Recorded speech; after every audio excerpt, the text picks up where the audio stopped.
All right. So this is the first ever Young Melbourne podcast, the newest club in Australia, but also the newest GA club in the world. And we're delighted to have three wonderful people on tonight, wonderful GA people, to talk about the upcoming and very exciting All-Ireland final. And in no particular order other than how I've written it, I'll introduce John Maughan, who has had an amazing managerial and coaching career over 3 decades. With Clare, of course, in 1992, I have to mention that. Mayo in 3 All-Ireland finals, Fermanagh, Roscommon and Offaly. And he's coached many club sides to success as well. And of course, people forget, but we don't forget, that he was a decorated player for Crossmolina. He's County Mayo at all age levels, the Army and UCG. So we're delighted to have him. And of course, there's a special personal connection for me there, having played under him. And likewise, another personal connection with Donie Buckley, another wonderful coach, a man of great innovation over 3 decades as a coach and manager, with Clare, with Galway, with Limerick, with Kerry, with Mayo, and then Kerry again, and Monaghan. And he'll have special insight, of course, having worked closely with James Horn, who's preparing, of course, for the big day on Sunday. Donie was involved in 4 All-Ireland finals, so he's plenty of knowledge and experience of what it's like building up to that. He's coached many club sides to success, and I have to mention Milltown St. Joseph's, of course, in 1990. And also, importantly, scored the winning goal in the All-Ireland club final in 1985, when Castle Island Desmonds had a great victory in Croke Park. And last but by no means least, and we have to have Tyrone well represented, and it's very well represented by Damian O'Hagan, who, by the way, we've just found out is doing massive business in Mayo currently. We hope that will continue irrespective of the result. Damian was a decorated player for Tyrone. He played minor, under 21 and senior. He won 3 Ulster titles. He played in Tyrone's first ever All-Ireland final in 1986, and I was there to see it with my father. And he was an All-Star in 1986. He was a wonderful footballer. And he won 2 Railway Cups with Ulster. Again, I have to mention that because someone close to me was very passionate about the Railway Cups. He managed Na Fianna in Coal Island to 2 Tyrone county titles.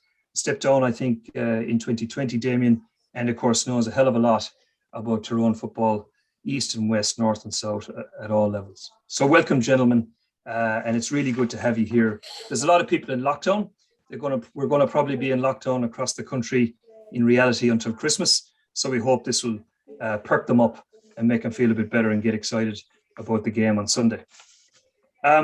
So just to kick it off, I might actually ask you to sort of warm up, as it were. What are your impressions of the All-Ireland Championship, Football Championship, so far this year? I might get you, John, to kick us off on that one. I think it has been ordinary enough, with the exception of the excitement of the last 2 All-Ireland semi-finals.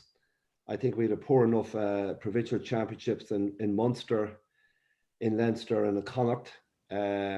As always, we're reliant on Ulster to pick up the quality and the date. To a certain extent, we had some cracking games up in the Ulster Championship, but unfortunately, the provincial championships were quite poor. And as I say, thank God for the excitement of the Mayo Dublin semi-final in particular. I watched the semi-final involving Kerry and Tyrone. I wasn't one bit surprised, incidentally, that Tyrone prevailed there. It was a bit of a coup, to be quite honest. They came in, under the radar to a certain extent with question marks. But I have to say they were absolutely terrific. And we have a novel pairing now in an All-Ireland final. So the excitement is at its zenith in so many ways. And I'm really, really anticipating, as the whole country is, to a novel pairing in an All-Ireland final. And there's great excitement right around the country. So thank God for the semi-finals. It rescued a poor enough championship. Yeah, so as you said, Ulster was a hotbed, some great exciting games there. Damian, what are your reflections on the championship so far? Yeah, I would be inclined to agree with John, but from a Tyrone point of view, I think the big highlight probably was the new management coming in and seeing how the team would settle in. And I think the team... Tyrone, Mickey had did his job, and Tyrone were due a new management team, and I think there's a freshness that's come to the team, and it has taken a few months to get to where they are now. But I think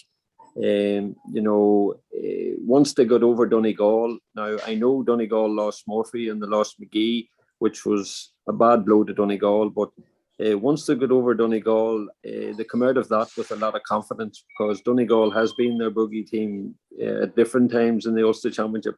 So once they got over that, I fancied them to beat Monaghan. Now, to say that I would have been fancying them against Kerry, I knew it was a two-horse field. There was one Mayo man had $500 on Tyrone at 6-1. So he got paid out because he backed it in America, and it wasn't, the draw didn't count. So he was happy. So he is already happy with the situation. He has got his money already. So by getting the victory over Kerry, like, I have to say, Tyrone are in a great place at the moment, and the confidence has just kept growing, and it has worked out ideally for Brian Dooher and Fergal Logan and the backroom staff, because they've brought that freshness to the team and the players are enjoying their football. Yeah, no, agreed. And we'll dig a bit deeper on the management in a little while. So good point. Donie, obviously your home county, started off brilliantly, looked wonderful. What are your reflections on the overall championship, and maybe on Kerry's championship as well?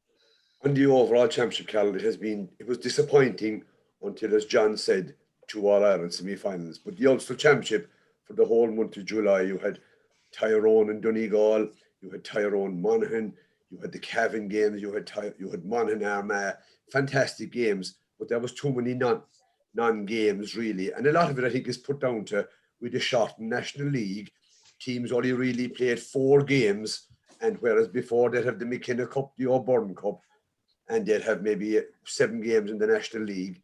The National League semi-finals or finals weren't really played in Division 1. So, but I think it really came to life in the Dublin Mayo game, but it didn't come to life until the 45th minute of the game, in my view. I was above at it, watching it, and I thought there was a turnover by Lee Keegan when Dublin were up 10 points to 5, and he turned them over, and Mayo had 3 turnovers in the next 5 minutes. And I think the whole All-Ireland Championship took off then. Mayo got 2 points out of the 3 attacks, and it became 10-7, game on. And then we had the Kerry Tyrone game, which was a fantastic game. Went into extra time. Best team won it in the end because tactically, and they were fitter, I think, at the very end. But I think, as John said, it goes back to 2012, Donegal and Mayo. Now it is Mayo and Tyrone. It's fantastic. But the lead-in has been short to it. So hopefully we'll have a great game the next day. Yes, it is a unique pairing. I mean, just to sort of reflect on the history of it, it's on September 11, of course, a very significant day Yes. for the world. I mean, Mayo haven't won since, and John, please don't take this personally, but since 51. They've been in 10 finals since, 5 in the last 10 years. And one shouldn't forget the margin, the thinnest of margins by which they've lost to, I would say, arguably one of the greatest teams of all time, but having grown up in the 70s and 80s, I'm not convinced they are. Tyrone, of course, beat Kerry in 2008, which was their last win. Interestingly, it's only the 5th time Connacht have played Ulster in the history of the GA. So it's quite a unique pairing in many, many ways. So just on from that, Damian mentioned the management teams, and some of you are very close, had been close to some of the management teams. And John, you'd know a lot about what's going on in Mayo. I might start with Donie this time. Tell us what you think of the management teams, on both sides, what your reflections are. And I suppose, Donie, from you particularly, your impression of John or of James Horan. Well, James Horan has a brilliant CV. I think this is his 7th year, I stand corrected, with the Mayo senior football team. He's 4th All-Ireland. And both times he came, the first year he was there, he got to an All-Ireland semi-final. He got to an All-Ireland semi-final when he came back the second time. So he's been in All-Ireland semi-finals or finals. So that's a fantastic CV. But then you go to Brian Dooher, who has won All-Ireland finals as a player. But I think James Horan's attention to detail and the management, I think he's really, as a manager, he's got more involved in the coaching now. And I think that he will have such an in-depth analysis done of Tyrone.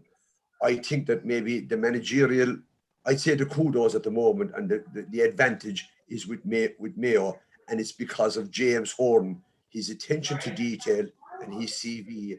Now, he has more experience than Fergal and Brian, so I would put that as a good plus for James Horn. But look, his attention to detail, he frightened me when I went up there. Like, it's just everything. There's no stone left unturned from a psychological point of view, and the conditioning then that he has done with the Mayo team through Conor Finn. I think is one of the best conditioned teams in the country, and he's into athleticism, power, and pace. We can talk about that after with the tactics, but I think his CV and his experience will really help Mayo get over the line on Sunday. Okay, and what are your impressions, Donie, of the Tyrone management team? I know they're a bit raw in management terms, but what are your impressions of them?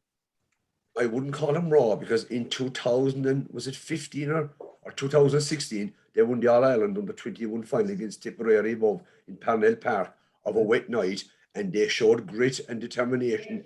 A lot of that team were there, and the way they've handled this year from a big drubbing below in Killarney to turn that Tyrone team around. And I just listening to their interviews, they're two very sharp boys.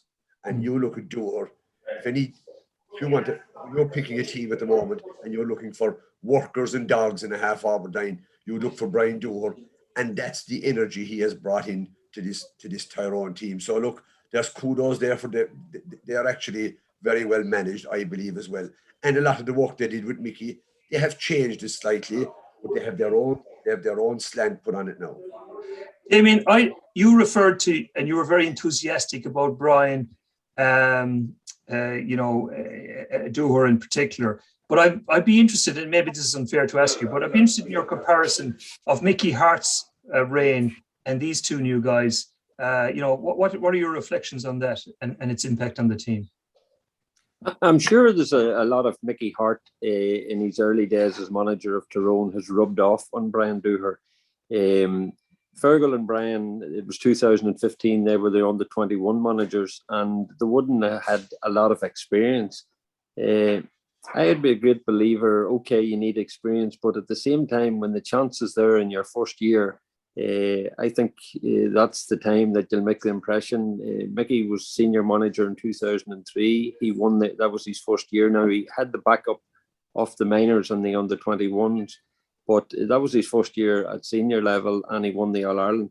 The two lads, this is their first year, and they're settling in. And I read somewhere where Brian Doher quoting them and saying, now's the time, don't put it off to another day, So in my own experience of management, in managing Carlisle in the first year in 2010, we won the championship in the first year in 2018.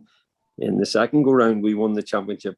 Now, sometimes I don't know, it's players are young and they don't know, and they're not listening to you, and they go and do the right thing, but and maybe you don't know yourself, but you need a lot of luck, and Tyrone has had a share of luck in this campaign. But Doher and Fergal Logan will bring an edge to them, and especially Doher, you can see his playing days coming back to the field at the moment in the work rate of the Tyrone team, And the one thing about Doher's camp and Fergal Logan's camp, you will never even hear as much as a whisper out of it. It's a closed camp, nobody knows, and they work. And their background team, strength and conditioning man, Peter Donnelly, absolutely brilliant, great experience with Monaghan and Cavan on the 21s, and he has a great record.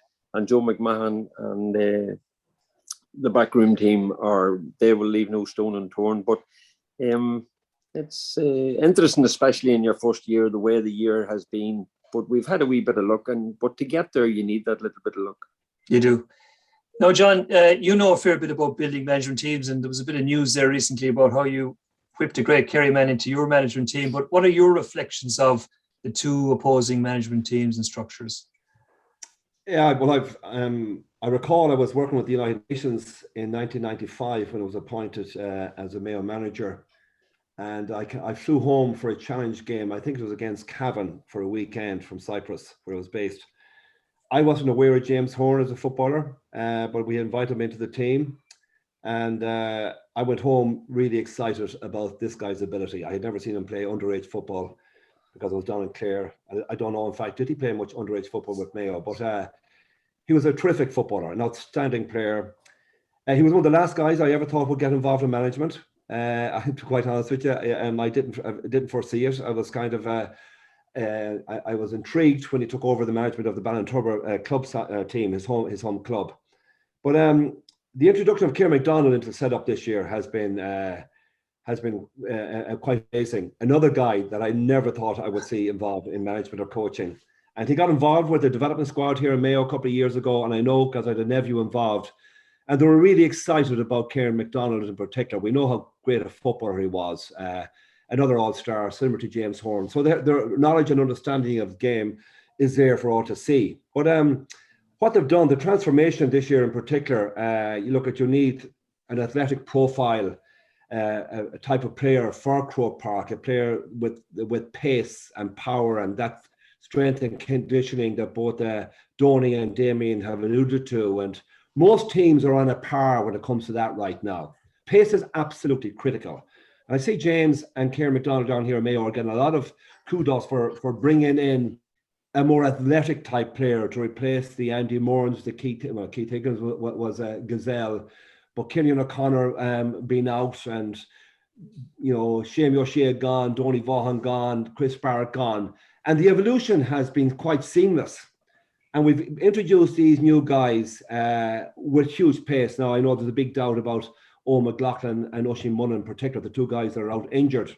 And as Damian suggested, we know nothing about what's happening in an inter-county setup right now. One time the doors would be open, you could go in and watch them train. That day is all gone. It's all locked behind closed doors. The whole thing is so secretive. And people ring me up here every morning and every evening, have you heard about Oisin Mullen? Is he going to be fit? No, similar to what happened in Tyrone, we just don't know. We've no idea.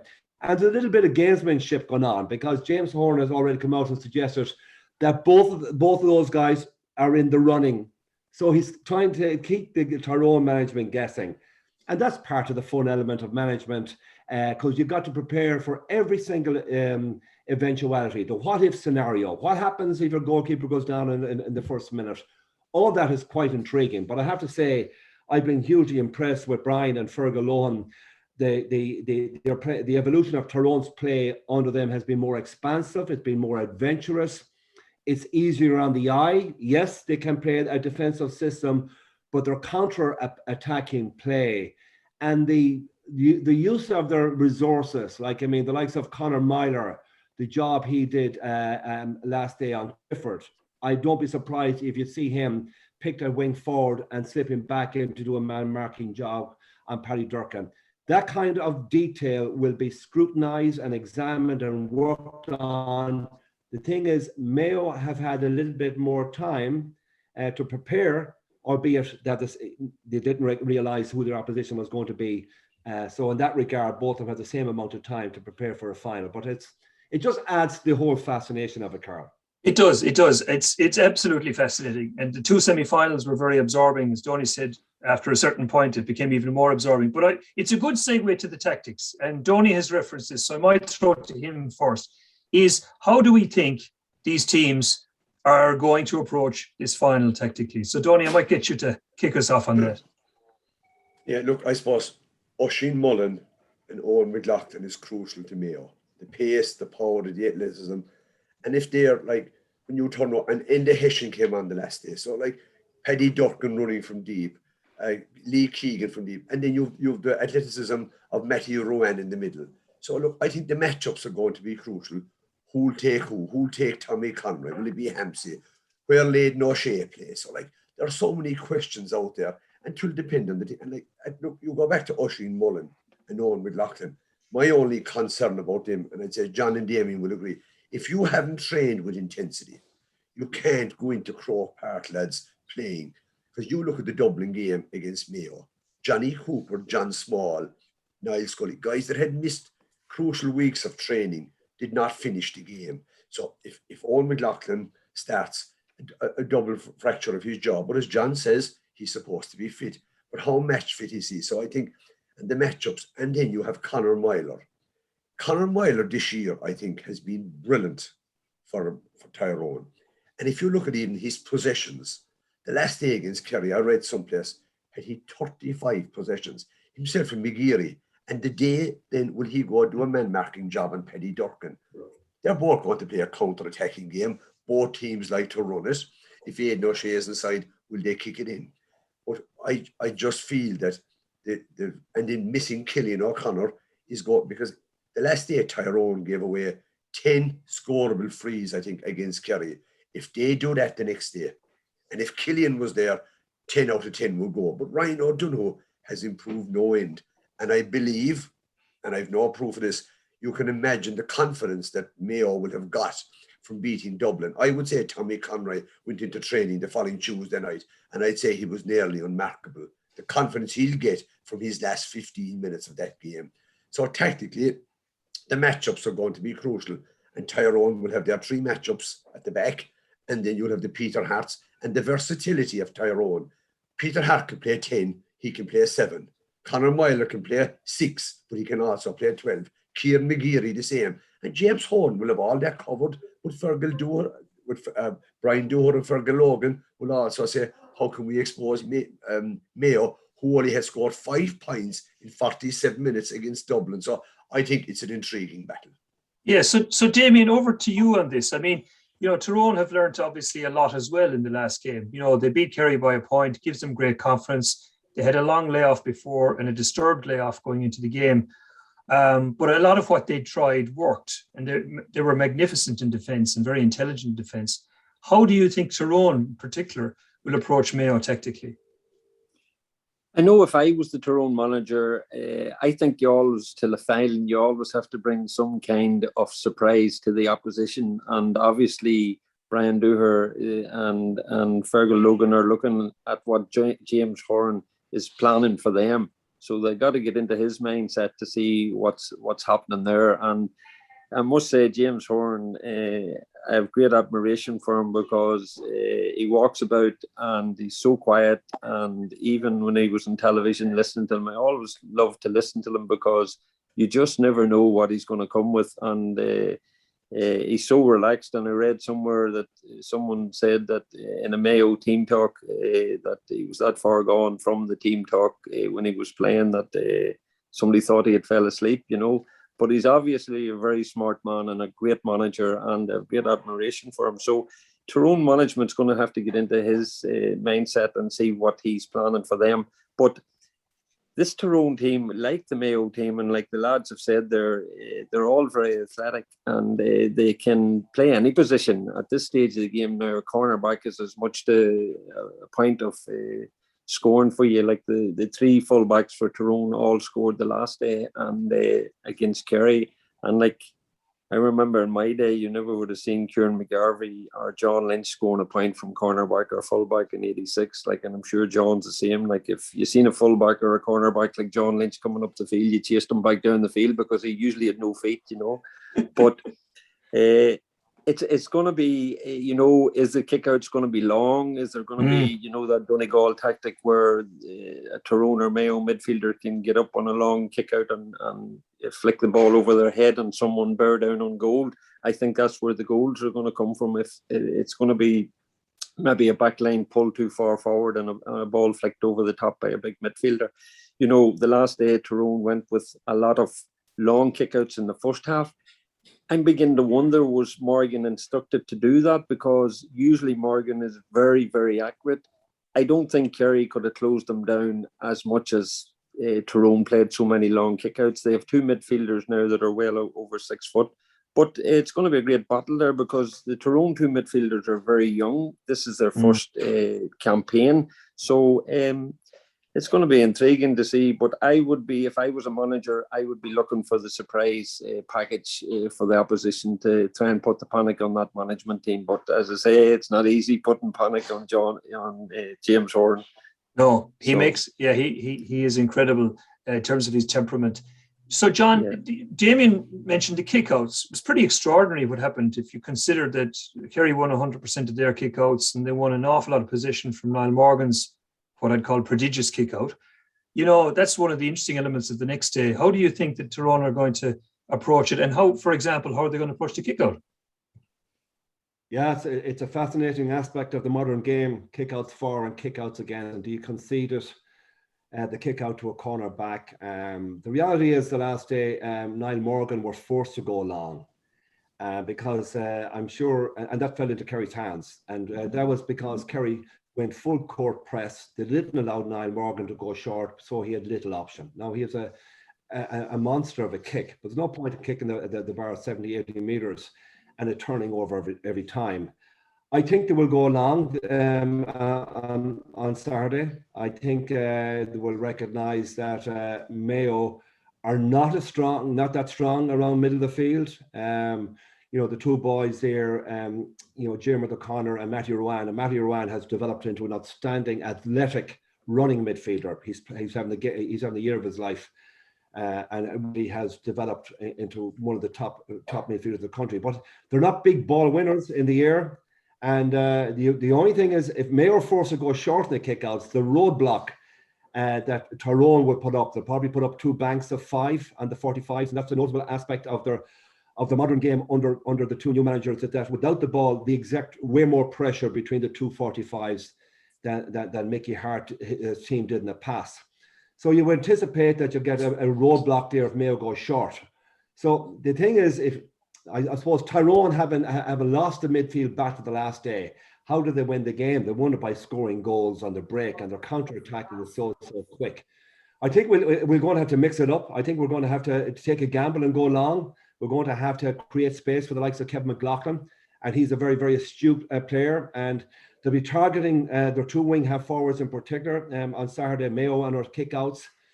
And I think I think Colin Kilpatrick the last day turned in a super game. I think his work rate has been absolutely enormous, and probably overshadowed Brian Kennedy to a certain extent. But I think it'll be both midfields.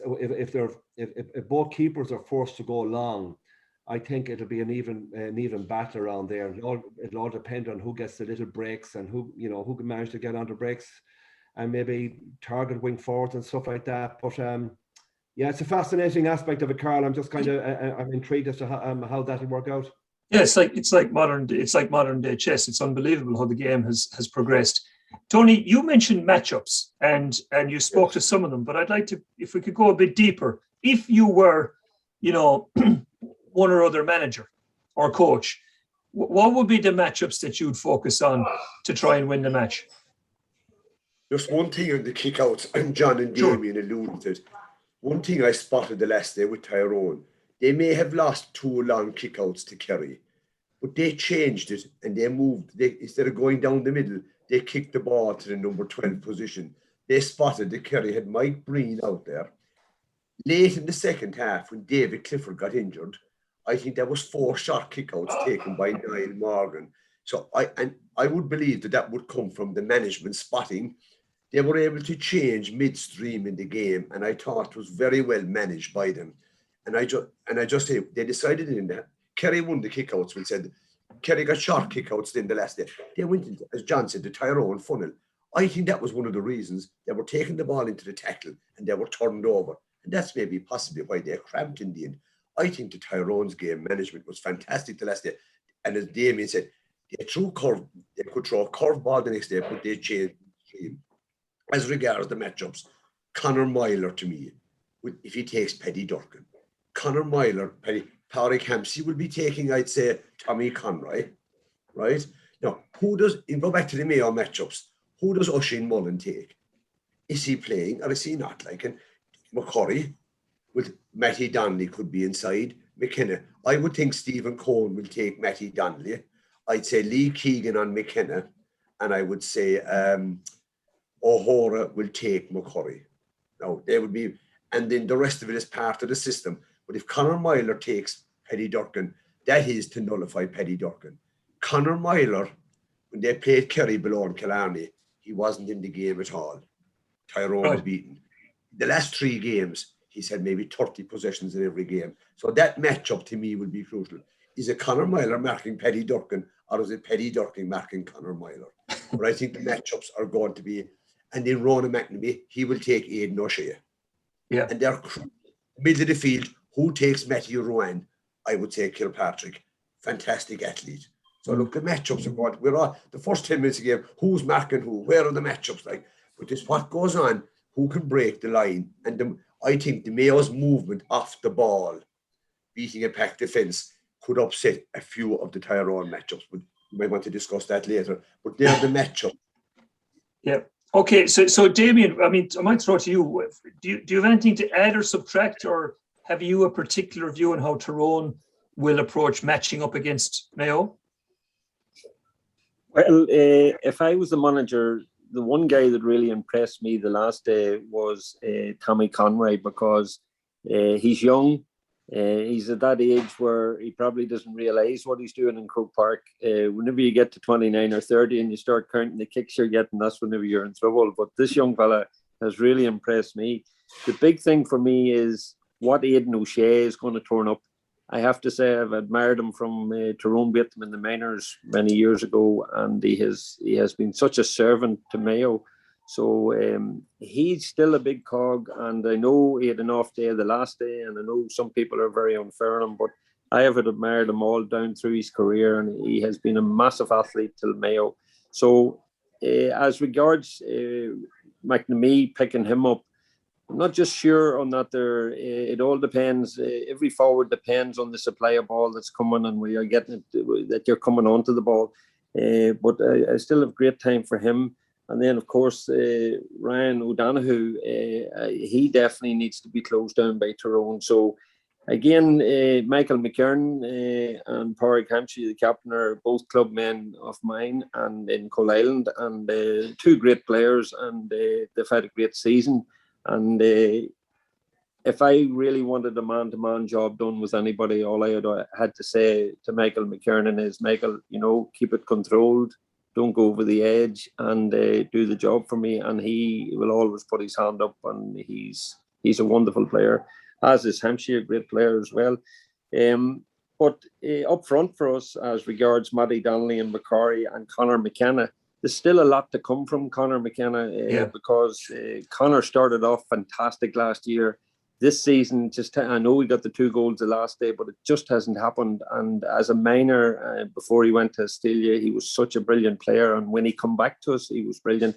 So, and then again, as I say, like both teams, knowing the Tyrone players better, there's so many of them that are comfortable in front of goal and very comfortable on the ball. Whenever you go to the likes of Matty Donnelly and Petey Hart and McGeary, like McGeary and Myler have been sensational for Tyrone. And then again, Frank Bournes, I think, is really coming back to himself, and like it makes for a fantastic final. And whenever you look at the likes of McShane and Dara Canavan still to come in, like I think Dara Canavan is very, very close to the starting, because he's just the father. He's just a copy of the father. He plays with his head up and he takes the right option all the time. Wonderful. But it makes for a great final. It does. So, John, I mean, there's a good point that Damian makes, which is about the subs and the bench and who you pick and who you leave to come on at a certain stage. So what are your thoughts on, say, not only the matchups, which I suppose we've discussed, but also who should be left on the bench to come in at the right time? Yeah, look, just getting back to Donie's summation there of the matchups, I completely agree with them. And Damian alluding to Aidan O'Shea, I think Aidan O'Shea is critical. Some people down here suggesting that Aidan O'Shea should be left on the bench, and I think it's absolutely ludicrous.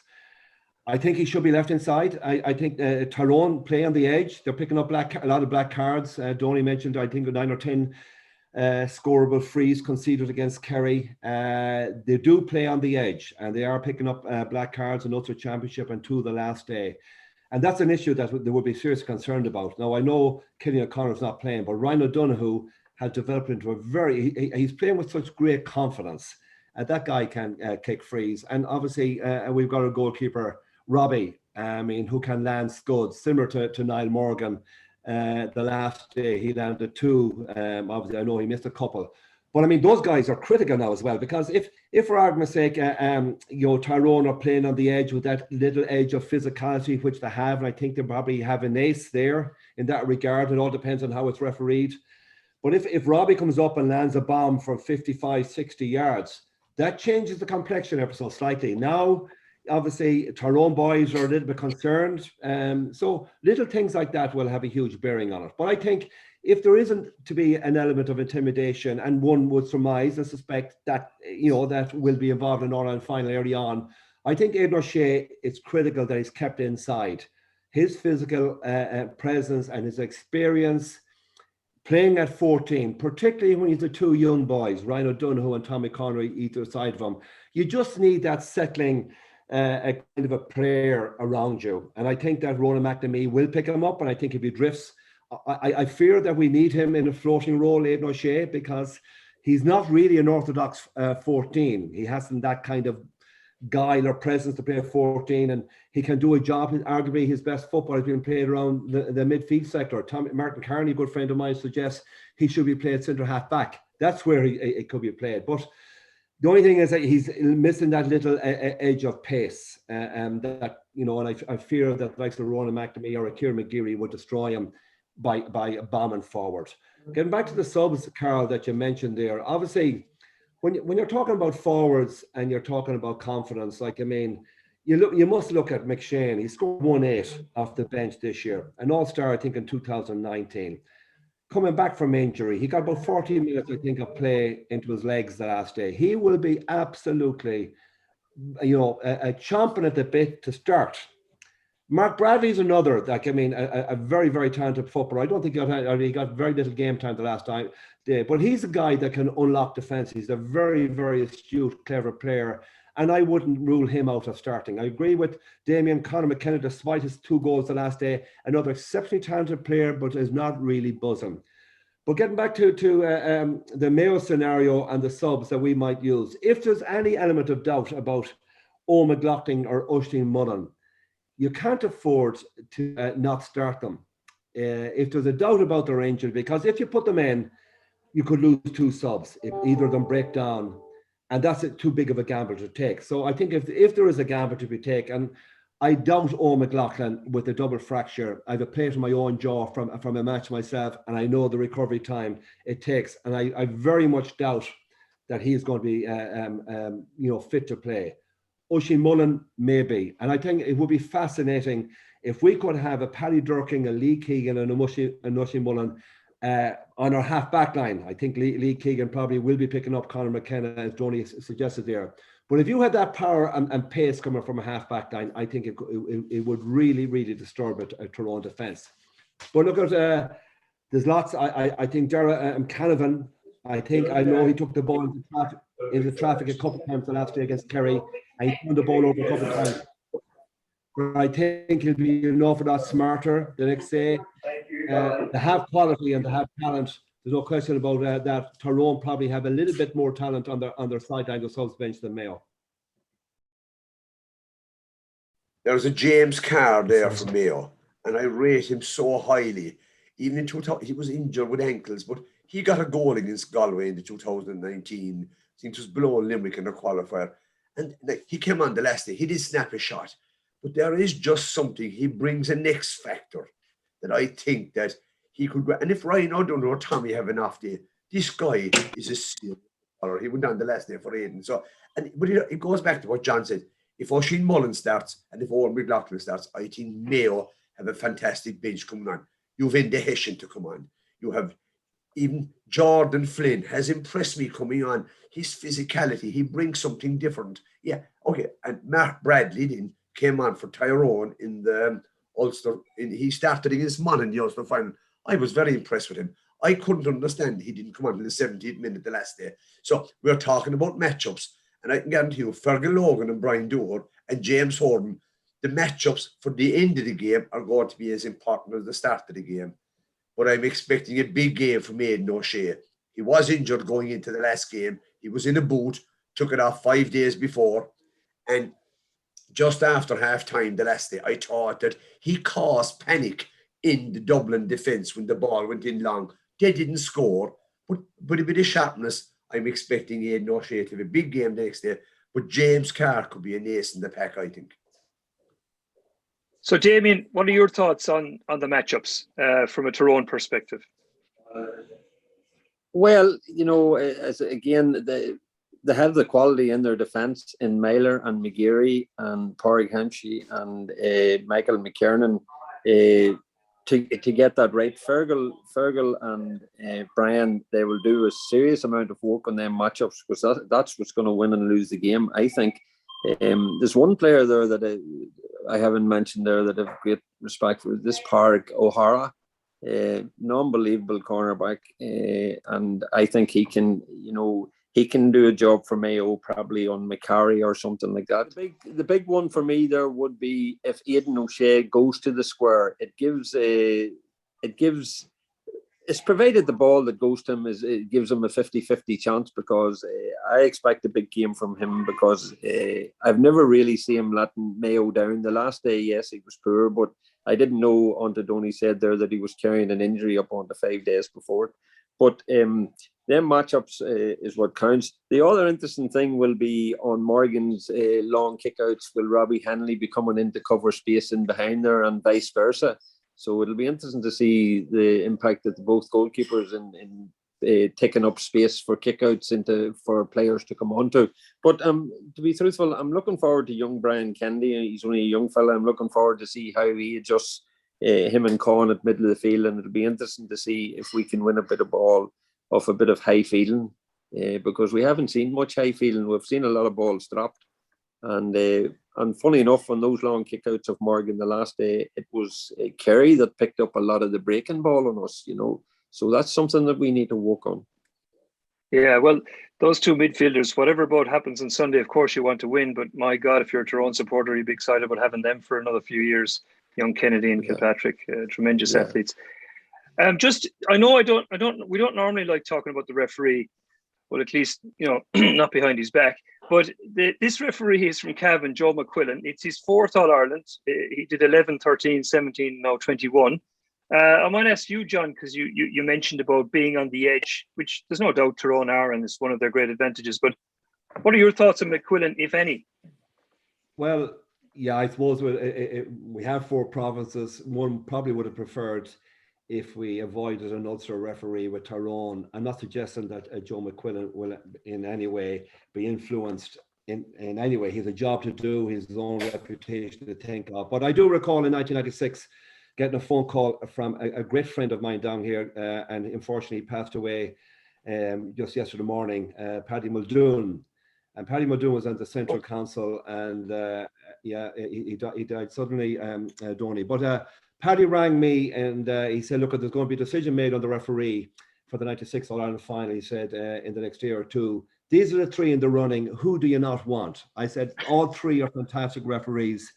But because of the closeness of Meath, it was to Monaghan, and the fact a certain referee spent a lot of his working life in County Meath from Castleblaney, I said, look, at human nature being what it is, I'd rather he didn't get it. And he rang me 2 days later. He said, John, I have bad news for you.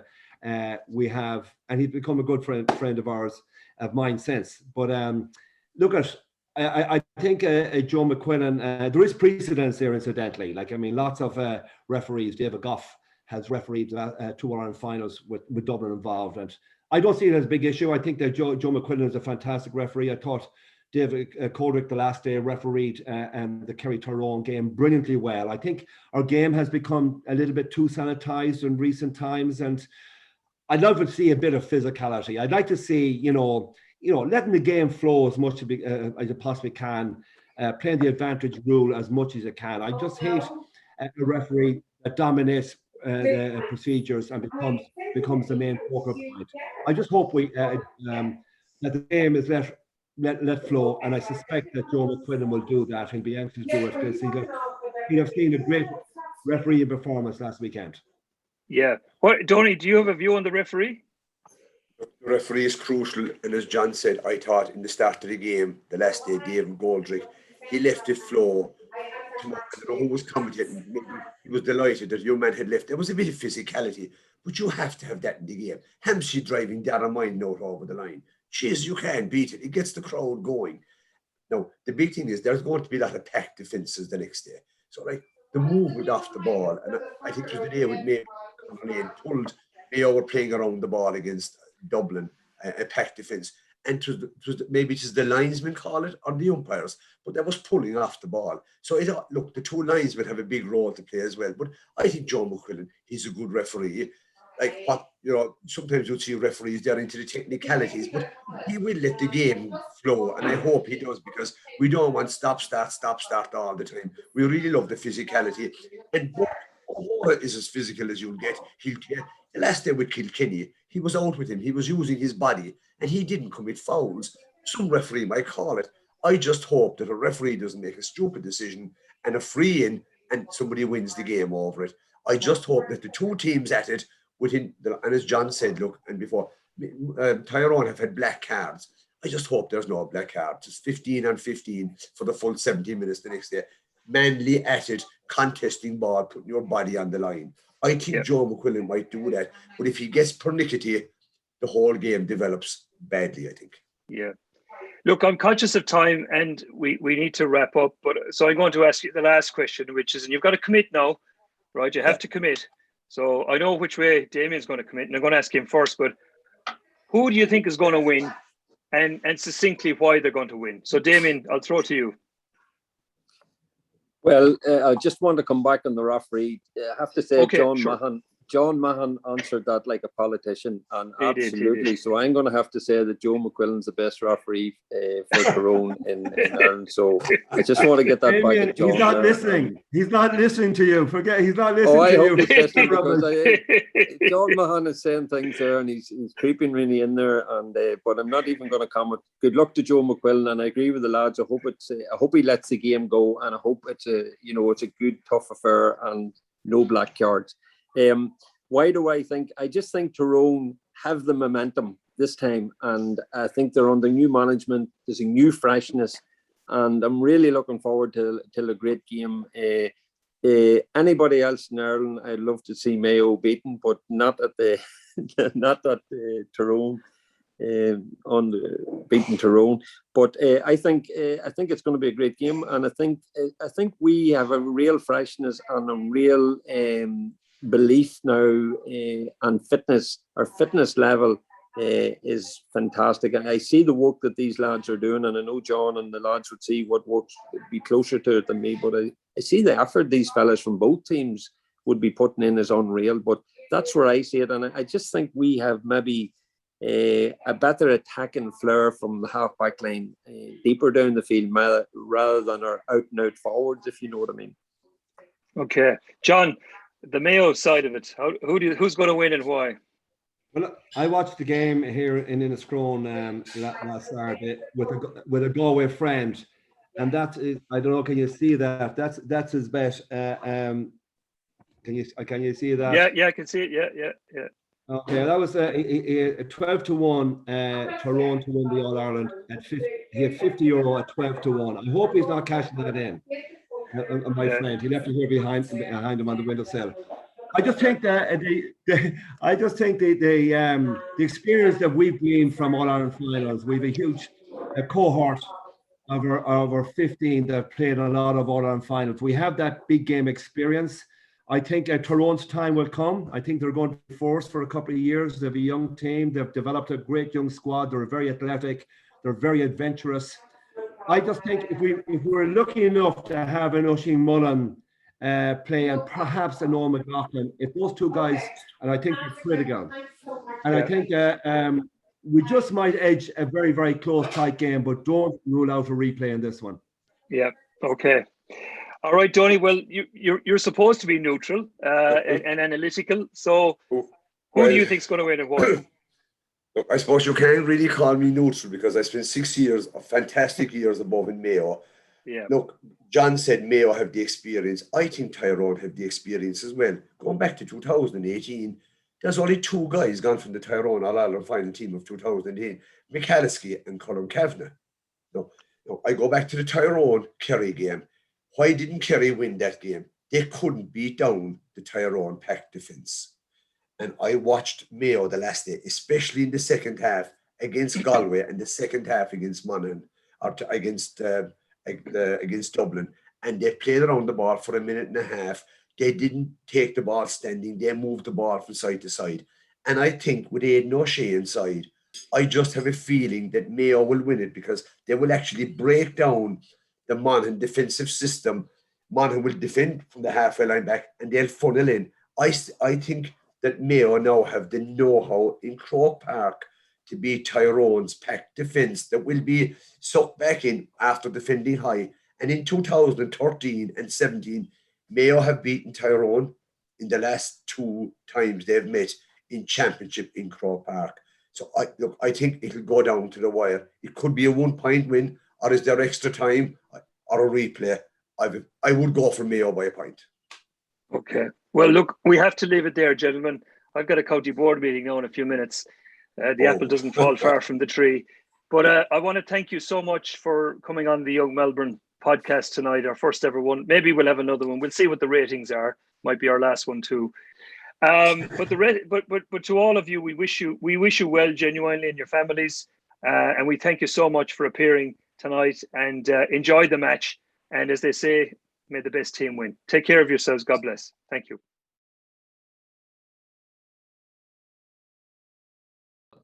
Mickey Quinn here, ex Essendon Bomber footballer and Longford footballer. So hope all is well in Melbourne, and looking forward to previewing the All Ireland final between Mayo and Tyrone.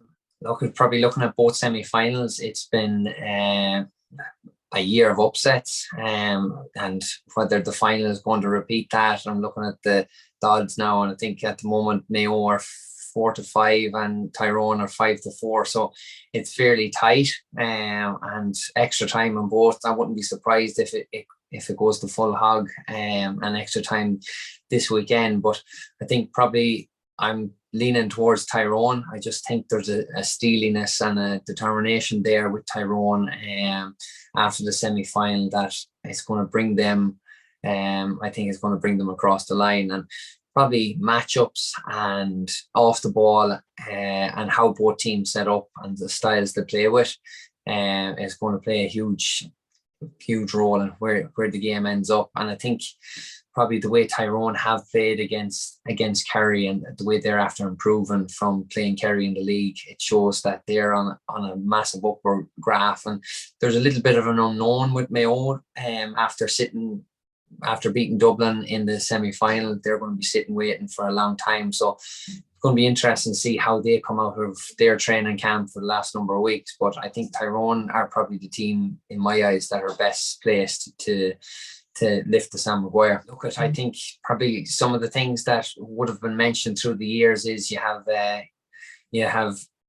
players that are either donkeys or purebreds, was something that was always said to me, and you're either a donkey that gets the ball to the purebred, or you're that purebred that's going to do the scoring. And I think with probably if you look at the Tyrones, the McCurrys, the McKennas, and something that Tyrone have got is kind of those purebred guys that could light things up, and from a lot of different areas. And they also have lads that are able to do both. Like you're looking at your Conor Moylers, your Petey Harts, Niles Sluddens, that these guys that are out and out footballers, but the work rate that they bring to their game. And then you cross over to Mayo, your Jimmer O'Connors, and your Paddy Durkins and Lee Keegans are going to have a massive role. To see who these matchups are going to be. So the way I look at games, you have your matchups, your kickouts, opposition kickouts and your own kickouts, and then the transition in between, the negative turnovers. They're your 3 areas that you'd be focusing in at or honing on. And going at the stats after the Tyrone and Kerry game, that was something that Tyrone forced a lot of turnovers by Kerry. And if they do that against Mayo again, I think that could be a massive platform for their attack. The other one is your matchups, and I think probably the enigma with Aidan O'Shea is, where is he going to play? What's his best position?